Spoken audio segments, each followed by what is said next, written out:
Hello বন্ধুরা, বংফাইডের আরও একটা শর্ট ভিডিওতে আপনাদের স্বাগত।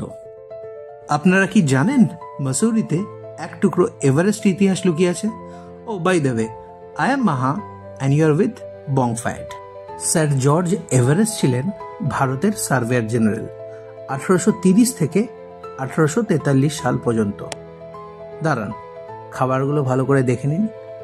এগুলো প্রচণ্ড টেস্টি, স্পেশালি পাহাড়ি অঞ্চলে। তাহলে ইতিহাসে ফেরা যাক। স্যার জর্জ এভারেস্টের নেতৃত্বে the great trigonometrical survey of India, যার মাধ্যমে সমগ্র ভারতবর্ষের মানচিত্র তৈরি হয়। 1832 সালে স্যার জর্জ এভারেস্ট মসুরিতে একটা বাড়ি তৈরি করেন।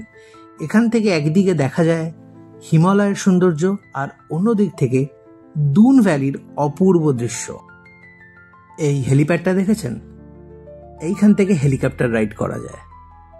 জর্জ এভারেস্ট ও মসুরির আশেপাশে সবকটা অঞ্চল প্রায় 15 থেকে 20 মিনিট এনারা ঘুরে দেখান। চলুন দেখি একসাথে, কি সুন্দর লাগছে না?